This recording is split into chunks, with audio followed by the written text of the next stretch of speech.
Hey everyone, this is KRISH once again for Criteriyeah, and today we're gonna unbox Nokia's 5.1 Plus.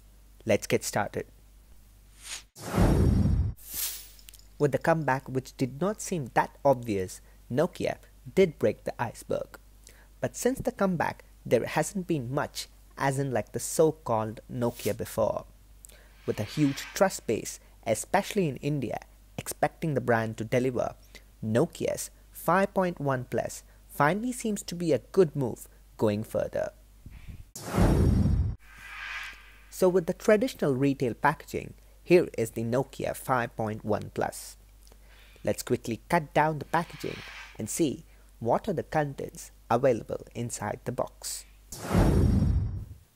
With the refreshing Nokia branding on the top, as soon as you open the box, you get the device itself, which straight away takes your eye to the amazing build quality for the price. Further, as you get inside, you get the standard earphones, a USB-C data cable, a Nokia branded wall charger, and finally some standard Nokia documentation. The premium looking Nokia 5.1 Plus has a 5.86-inch 19:9 aspect ratio IPS LCD display with a resolution around 720 into 1520 pixels at 287 pixels per inch, which is a 79.6% screen to body ratio. Up at the top of the screen, Nokia's 5.1 Plus has an 8 megapixel front facing shooter with a speaker and a proximity sensor.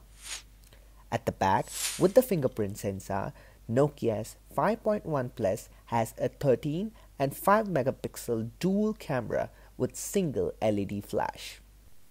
Further on the left, you get the only hybrid dual SIM tray.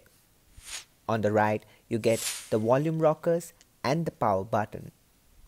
Up at the top, you get a 3.5mm headphone jack. And finally, down at the bottom, you get a speaker grill and a USB-C charging port.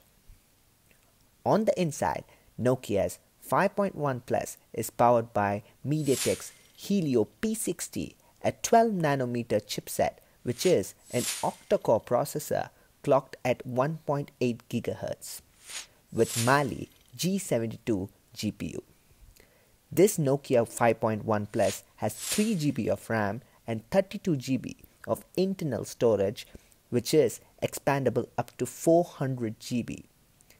The Nokia 5.1 Plus has all the necessary sensors with a battery around 3060 mAh.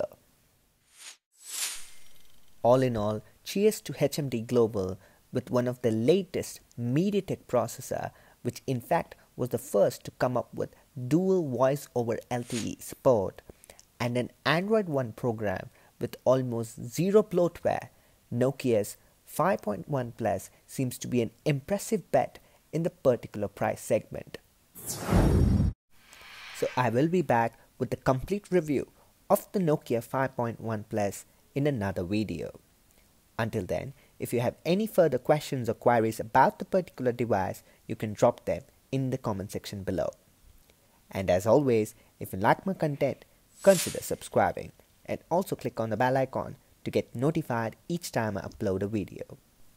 Until I see you in the next one, do take care of yourself, and thank you very much for watching.